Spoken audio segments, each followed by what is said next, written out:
I do want to continue this conversation specifically about really the president and, of course, the run up to 2024, how he kind of plays this whole thing with someone who knows quite well how to do it, former White House press secretary and an MSNBC political analyst, Robert Gibbs. Thanks for joining us. Appreciate it. Good to see you. Good to see you.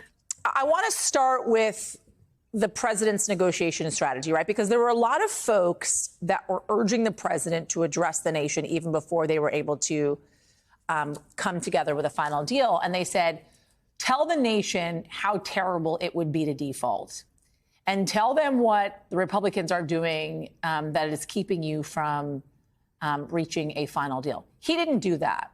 He actually kind of sat back quietly and waited for it to all come together. As Peter Baker writes in the New York Times the president calculated that the more he bragged that the deal was a good one for his side, the more he would inflame Republicans on the other side.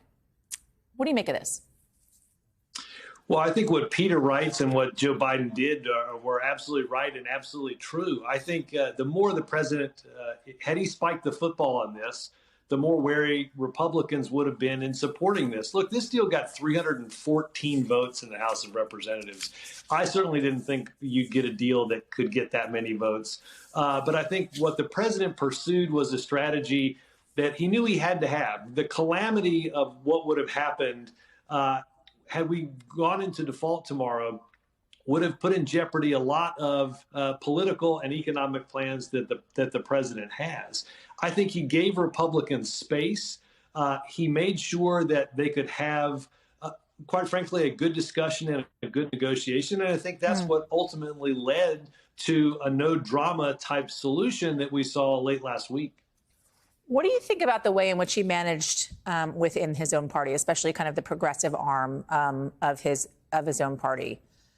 Because there are a lot of folks that have spoken out and said they're not on board with necessarily the details of this deal. But had this come to a moment in which they needed those votes or else they would have defaulted, they would have voted in favor of the passage of this thing in the House. What do you make of the president kind of having to deal with that? Well, I think, look, the process, I get why progressives were upset and should be upset at a process that, quite frankly, probably you'd hope would never even get to this point. You'd hope you'd have two parties that understood that we were raising the debt limit, not to pay for future bills, but to pay for past spending that had already happened.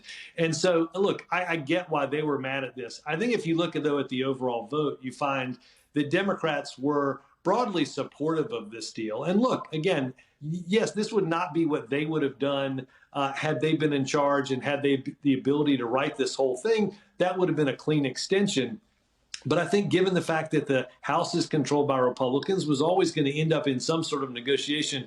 I think we're hard pressed to figure out that the president didn't get just about as good a deal as humanly possible from Republicans in acquiescence to raise the debt ceiling, not just for a year, but for 2 years and push this past the election. Yeah. OK, two things I want to hit with you, Robert, before we wrap this up. And they're all about kind of 2024 and how you spend things. If we're looking at the economy, right, you had the jobs numbers come out Friday morning, better than expected, 339,000 jobs added, very much in hospitality, leisure section. Unemployment ticked up 0.2%, up to 3.7%, I believe.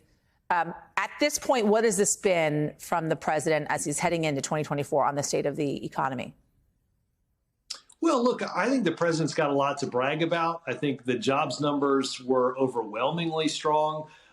Look, he's still got challenges, though, in the economy. His economic job approval lags his overall job approval. So I think the White House and the campaign really have two things they need to do. One is remind people what they've done, how they're trying to bring down inflation, and the jobs they're adding, particularly on the manufacturing side. And secondly, as Republicans are out there fighting for this nomination, it's that contrast of economic visions for the future that I think the president is really going to have to engage in. And don't forget, at some point, $1 billion in advertising from the president's campaign are going to help lift those accomplishments and help color what Republicans want to do economically. How do you deal with the age issue, right? And I'm not just talking about, by the way, President Biden. I'm talking about the former president as well. And I always wonder why it is we don't talk about age when we talk about former President Donald Trump as we do about President Biden, but he had that fall earlier this week. I'm sure many of his supporters watched that and said, oof, not great. How do you deal with it? You just have to be out there and be vigorous. I think the president has to show people who he wants to vote for him for 4 more years that he has the capability, the health, the stamina, and the energy to do the job. And I think, look, I think this is a big help and a big win for the president.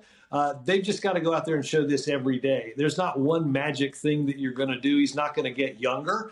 You just have to demonstrate each day you have the capability to do the job. And if he did, I mean, could you imagine that? Patent it, sell it? I mean, that would really get you reelected. Robert Gibbs. Landslide, yes. Thank you.